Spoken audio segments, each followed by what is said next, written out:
أشرقت نفسي بنور من فؤادي وذکر عبدنا، اور یاد کیجئے ہمارے بندے داؤدا، حضرت داؤد علیہ السلام کو ذل ایدی، جو ہاتھوں والے تھے لفظی معنی، اور مراد ہے زبردست طاقت والے تھے۔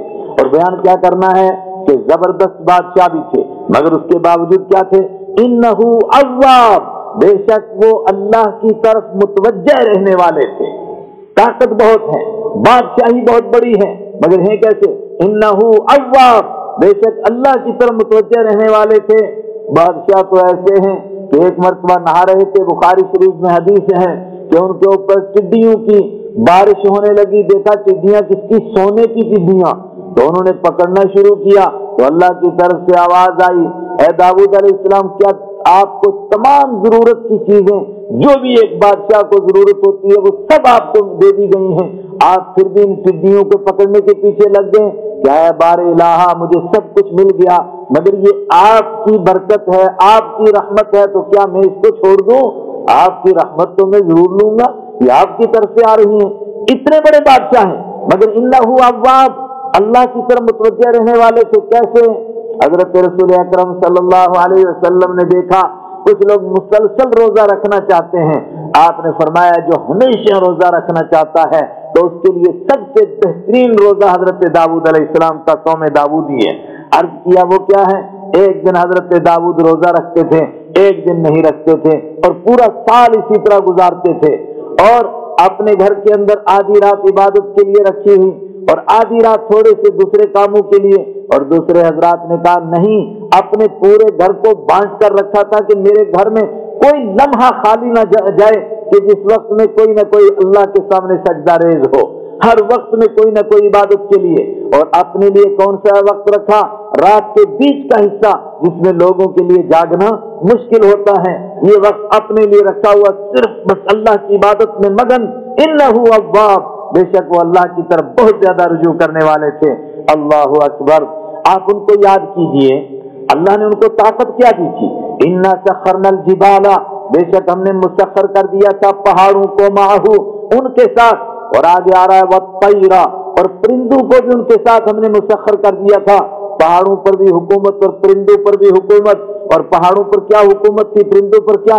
یسبحن بالعشی، وہ تسبیح کرتے تھے پہاڑ بھی اور پرندے بھی، بالعشی، شام کے وقت میں بھی، والاشراق، اور صبح کے وقت میں بھی۔ اللہ نے بڑی سریلی آواز دی تھی، وہ زبور پڑھتے تھے، لیکن ایسی لے کے ساتھ پڑھتے تھے کہ پہاڑ بھی ان کے ساتھ مگن ہو جاتے تھے، اور پہاڑ بھی اس کو دہرانے لگتے تھے، اور پہاڑ بھی ویسے ہی اس کی تلاوت شروع کر دیتے تھے۔ بعض لوگوں نے بڑی کمزور بات کہی، کہانی یہ صدائے باز گشت تھی، یعنی جیسے پہاڑ کے پاس آدمی زور سے بولتا ہے نا تو ادھر سے آواز آتی ہے، ارے یہ کوئی بےہودہ بات ہے، پہاڑ کے پاس زور سے گالی دو تب بھی تو ادھر سے جواب آئے گا، یہ کوئی کمال تھا ان کا؟ نہیں، پہاڑ واقعتاً تلاوت کرنے لگ جاتے تھے، اور پہاڑ ہی نہیں، گزرتے ہوئے پرندے ان کے اوپر لاکھوں کی تعداد میں جمع ہوتے تھے، یہاں تک کہ وہ ان کے سائے میں آ جاتے تھے، وہ پرندے بھی ان کے ساتھ مل کر کے اللہ کی تسبیح کرنے لگتے تھے۔ کیا شان تھی ان کی، اتنی بڑی اللہ نے ان کو بادشاہی اور طاقت دی۔ یسبحنا، وہ تسبیح کرتے تھے، بالعشی، شام کو بھی، والاشراق، اور صبح بھی، والطیر، اور پرندے بھی، محشورتن، اس حال میں کہ وہ جمع کیے ہوئے ہوتے تھے ان کے سر کے اوپر، اور وہ بھی اللہ کی تسبیح اور اسی زبور کے تلاوت میں مصروف ہو جاتے تھے۔ کل اللہ اواب، یہ سب کے سب، پہاڑ بھی، پرندے بھی، داؤد علیہ السلام بھی، لہو اواب، اسی کے لیے رجوع کرنے والے تھے، کس کے لیے؟ اللہ کے سامنے، اسی کی طرف متوجہ۔ وشددنا ملکہ، اور سنو، ہم نے ان کی بادشاہی کو بڑا مضبوط بنایا، بڑا طاقتور بنایا۔ اب ہم کو قرآن سے ادھر ادھر ہٹنا نہیں ہے، ورنہ اس دور کی تاریخ سے اگر واقف کرائیں جو لوگ اس دور کی تاریخ پڑھتے ہیں کہ بنی اسرائیل کی پستی کا یہ دور تھا حضرت داؤد علیہ السلام کی جوانی میں، اور ایک دوسری قوم نے ان پر حملہ کر دیا تھا، قرآن پاک نے اس کا تھوڑا سا تذکرہ کیا ہے۔ پھر قتل داؤد جالوت، جالوت نام کے ایک بادشاہ نے ان پر حملہ کیا، اس کا مقابلہ کیا گیا، اسی موقع پر حضرت داؤد علیہ السلام نے اس کو قتل کیا۔ پھر بنی اسرائیل کو یہ طاقت ملی، اور اب ان کی اتنی مضبوط بادشاہی تھی کہ پوری دنیا کی حکومتیں ان سے تھراتی تھیں۔ ایسی شددنا ملکہ، ہم نے ان کی حکومت کو, ان کی بادشاہی کو مضبوط کیا. یہ سب اللہ نے ان کو نعمتیں عطا کی. وَآتَيْنَاهُ فَصْلًا وَآتَيْنَاهُ الْحِكْمَةَ, اور ہم نے ان کو دانشمندی عطا فرمائی. حضرت داؤد علیہ السلام کو یہ اور بڑی نعمت, اور اس کے اوپر ایک اور نعمت وَفَصْلَ الْخِطَابِ, اور دو ٹوک بات کرنے کا طریقہ.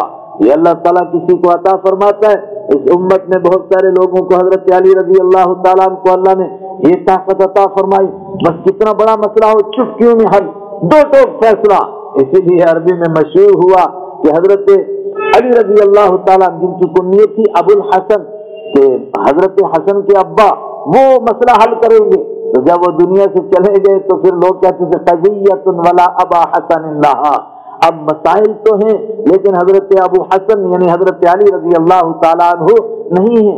اللہ نے ان کو صلاحیت عطا فرمائی تھی. یہ صلاحیت انبیاء میں حضرت داؤد علیہ السلام کو کامل طور پر فصل الخطاب, دو ٹوک بات کہنا, یہ اللہ نے ان کو عطا فرمائی.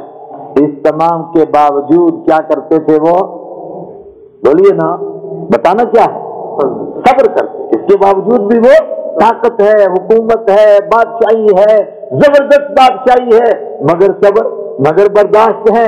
تو میرے محبوب جس طرح وہ برداشت کرتے تھے, صبر کرتے تھے, اس طرح آپ بھی کیا کیجئے, صبر کیجئے نا. اس طرح علامہ یقولون, صبر کیجئے ان کی باتوں پر. وَاذْكُرْ عَبْدَنَا داؤد, ہمارے بندے داؤد کو یاد کیجئے. مطلب انہوں نے کیسا صبر کیا, اس طرح آپ بھی صبر کر کے دکھائیے. حضرت داؤد علیہ السلام نے کیسا صبر کیا, قرآن پاک اس کے لیے ایک واقعہ سناتا ہے. وَهَلْ أَتَاكَ نَبَأُ الْخَصْمِ, اور آپ کے پاس کیا وہ جھگڑے والوں کی بات پہنچی جو حضرت داؤد علیہ السلام کے پاس آئے تھے, جھگڑے والے. معاملہ کیا ہوا, حضرت داؤد علیہ السلام رات کو عبادت کر رہے ہیں, اور میں ابھی بتا چکا کہ انہوں نے رات کا وقت بانٹ کر رکھا کہ باقی تو ہر کام ہم اللہ کی عبادت ہی کر رہے ہیں, کیونکہ جب اللہ کی رضا کے لیے کام ہو تو آدمی کوئی بھی کام کرے وہ عبادت ہے. لیکن خاص طور سے اللہ کے ذکر میں لگیں, اللہ کے لیے سجدہ ریز رہیں, میرا گھر اس سے کبھی خالی نہ ہو. ایک وقت وہ ہے جو ان کی خاص عبادت کا ہے. اس وقت میں وہ کیا چاہتے ہیں کہ کہیں ذرا سی آواز بھی دائیں بائیں سے نہ آئے, اور چاروں طرف اس کے لیے سیکورٹی لگی ہوئی ہے. ایک سیکورٹی کے اوپر دوسری, پھر تیسری, پھر چوتھی, یعنی پولیس کا پہرا, اس کے بعد BSF کا, اور اس کے بعد آرمی کا, اور اس کے بعد پتہ نہیں کس کس کا پہرا. اور خود بڑا زبردست ان کا اپنا قلعہ ہے, اس کے اندر کس کی ہمت ہے کوئی چلا جائے. لیکن کیا ہوتا ہے, تصور الروح المحراب, یاد کرو جب کچھ لوگ دیواریں پھلانگ کر کے سیدھے ان کے خاص عبادت کے کمرے میں آ گئے, جس کو کہا المحراب. محراب کمرے کے اندر چھوٹا کمرہ, جس طرح یہ ہماری مسجد کا بڑا حال ہے نا, اس کے پیچھے یہ ایک چھوٹی سی کمری, اس طرح کمرے میں سے جو کمرہ اصل میں یہ مورچہ ہوتا تھا, لیکن بعد میں مورچہ تو نہیں, لیکن عبادت کے لیے بڑے حال میں سے ایک چھوٹا کمرہ تنہائی کے لیے نکالا جاتا تھا. اس تنہائی کے کمرے میں وہ عبادت کر رہے تھے. کچھ لوگ دیوار پھلانگ کر کے, تمام سیکورٹی کو کراس کر کے سیدھے ان کے کمرے میں پہنچ گئے. اذ دخلوا علی داؤد, یاد کرو جب حضرت داؤد علیہ السلام کے پاس وہ آئے, ففزع منہم, تو حضرت داؤد علیہ السلام ان سے گھبرا گئے. یہ ملک الموت تو نہیں آئے, دو آدمی اچانک سیدھے آ کھڑے ہوئے. وہ کون ہے, کیا لوگ ہیں؟ میرے جیسے آدمی تصور کرے ہارٹ اٹیک نہ ہو جائے کہیں, کہ اتنی بڑی سیکورٹی سب کچھ ہے باہر, یہ سیدھے کہاں پہنچ گئے؟ اللہ اکبر, یہ کیسے آئے یہاں؟ قالوا لا تخف, انہوں نے کہا حضرت ڈریے مت, ہم دو بندے ہیں, بکریوں کا کام کرتے ہیں, گڈریے ہیں, بکروال ہیں, ہمارا جھگڑا ہو گیا چھوٹا سا, اس جھگڑے کو لے کر آئے. اب دیکھیے حضرت داؤد علیہ السلام کو کتنا غصہ آ سکتا ہے اس وقت میں, کہ دیکھو یار پورے دن عدالت میں بیٹھا رہا اور میں بلاتا رہا, آؤ کوئی کسی کا جھگڑا ہے, آؤ حل کروں, آؤ حل کروں. رات کا وقت ہے, اتنی بڑی سیکورٹی لگی ہوئی ہے, اور تمہیں اتنی کیا پریشانی تھی, صبح بھی تو ہو سکتی تھی, اور جھگڑا بڑا معمولی سا جس کو پوچھنے کی کوئی ضرورت بھی نہیں ہے. ابھی دو چار بندے گھس گئے گھر کے اندر, کہنے لگے جی فلاں جگہ سے آئے, ایک جھگڑا ہے. میں نے کہا عورت کا جھگڑا ہوگا, اس کے سوا تو وہاں جھگڑے ہوتے ہی نہیں ہیں. ویسے بھی تو ماشاءاللہ کشمیر جنت نظیر تو حوروں کے جھگڑے ہیں یہاں, تو اور تو کوئی صحیح بات ہے, مذاق کی بات نہیں. آپ دارالفتہ ہمارا دیکھ لیجئے, جتنے فتوے پوچھے جاتے ہیں صرف نکاح اور طلاق کے, اور کوئی مسئلہ ہی نہیں. تو میں نے کہا یار اس کے لیے آپ سیدھے گھر میں گھس گئے, کچھ نہ کچھ تو سوچیے, مدرسہ بند ہے, لاک ڈاؤن ہے, اور سب کچھ بند ہے, آپ کہاں سے آپ کو فتویٰ دوں گا میں؟ اور میں نے کہا اتنی جلدی, تو یہ بندے صبح کو بھی تو آ سکتے تھے, رات کے وقت میں آ گئے, دیوار پھلانگ کر کے آئے,